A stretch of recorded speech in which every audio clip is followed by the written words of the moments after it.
کیا ایران اپنے علاوہ کسی دوسرے مسلمان ملک کو مسلمان مانتا ہے؟ کیا ایران اسلامی دنیا کے ساتھ رابطہ رکھتا ہے؟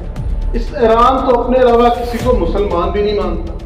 پوری دنیا کے اندر ایک بھی ایسا ملک نہیں ہے جس کو ایران کی نظر میں مسلمان مانا جائے. ایران کے خامنائی شہید ہو گئے، اس کی وجہ کیا بنی؟ سب سے پہلے تو ان کے اندرونی مسائل اور اندرونی غدار اور حد سے بڑی ہوئی خود اعتمادی.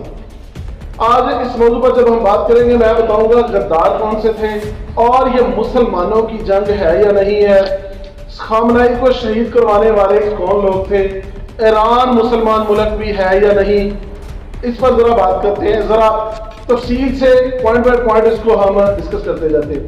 سب سے پہلے تو جب کا اس ایران کے اندر انقلاب آیا ہے جس کو ایرانی اسلامی انقلاب کہتے ہیں اور دنیا اس کو دوسرے ناموں سے یاد کرتی ہے، یہاں بشرط نظر ہم کہہ لیتے ہیں وہ اسلامی انقلاب ہی ہے، کیونکہ ایز اے مسلم ہمارے لیے باعث فخر ہے کہ اسلام کا قانون کسی ملک کے اندر ہو. لیکن کیا ایران کے اندر قانون اسلامی ہے؟ سارے معاملات اسلامک چل رہے ہیں؟ اس پر بھی ذرا غور کرنے کی ضرورت ہے. دوسرا میجر مسئلے پر چلتے ہیں، اس پر دوبارہ روشنی میں ڈالوں گا کہ میں یہ بات اتنی کیوں کہہ رہا ہوں. آیت اللہ خامنائی کل شہید ہو گئے. اب ایک ایسے انسان جو ملک کا سربراہ ہے، جو ملک کا سب سے بڑا ہائی سیکیورٹی جس کو دی جاتی ہے، اب ان کے لیے پرابلم کیا بنی ہے؟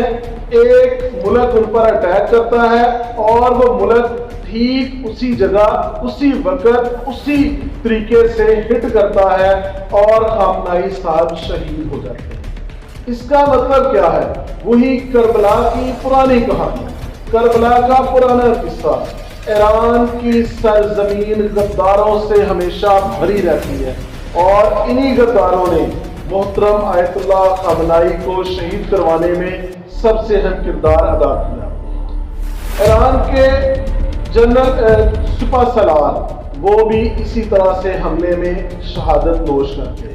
اس میں جرم کس کا ہے؟ سب سے پہلی بات تو یہ کہ ایران نے ہمیشہ دنیا کو للکارا ہے. اس کے اندر کوئی مسلم ملک ہو، اس کے اندر کوئی غیر مسلم ملک ہو، ایران نے کبھی اس بات کی تمیز نہیں رکھی، نہ کسی کو کوئی رعایت دی ہے، جس میں تمام عرب ممالک اور امریکہ کو بھی للکارنا ہمیشہ شامل رہا. اور اس حوالے سے ایران کو ہم ہیرو بھی مانتے آئے ہیں کہ وہ امریکہ کی آنکھوں میں آنکھیں ڈال کے بات کرتا ہے، لیکن شاید حقیقت ایسی ہے. تھوڑا سا سمجھنے کی ضرورت ہے. اسرائیل نے جب پہلی دفعہ ایران پر حملہ کیا تو ایران کے کئی شہروں کے اندر میزائل گرائے، پوری دنیا نے اس تباہی کو اپنی نظروں سے دیکھا اور اس کے مقابلے میں ایران نے کہا کہ ہم نے ہزاروں کی تعداد میں اسرائیل پر واقع فائر کر دیے ہیں. اس وقت ہم نے کہا ایران مسلم دنیا کا امام ہے، لیکن انفارچونیٹلی ان ہزاروں رابطوں نے ایک بندہ بھی اسرائیل کا نہیں مانا، تو وہ بھی افسانہ تھا، سب کو پتہ چل گیا. اب دوسری بات یہ ہے کہ ایران نے کہا ہم بدلہ لیں گے خامنائی صاحب شہید کا. خامنائی شہید تو اپنے اللہ کے حضور پیش ہو گئے، اللہ ان کی مغفرت فرمائے، ان کے درجات کو. لیکن یہ ایران نے جو بدلہ لینے والی بات کی ہے یہ صرف ایک فارمیلٹی اور یہ خالی بڑک ہے. ایسی بڑک ہے کہ جو ہر دفعہ تھپڑ کھانے کے بعد ہر دفعہ ایک پورا کرارا منہ کے اوپر تھپڑ رسید ہوتا ہے، پھر کہتے ہیں اب دوبارہ مارا میں تم سے لٹوں گا. ایران یہی کچھ کر رہا ہے، ہر دفعہ نیا تھپڑ کھا رہا ہے، تھپڑ کھانے کے بعد دوبارہ سے کہتا ہے ہن مار ہن دیکھیں گے، اور اگلے وہ رکھ دیتے ہیں.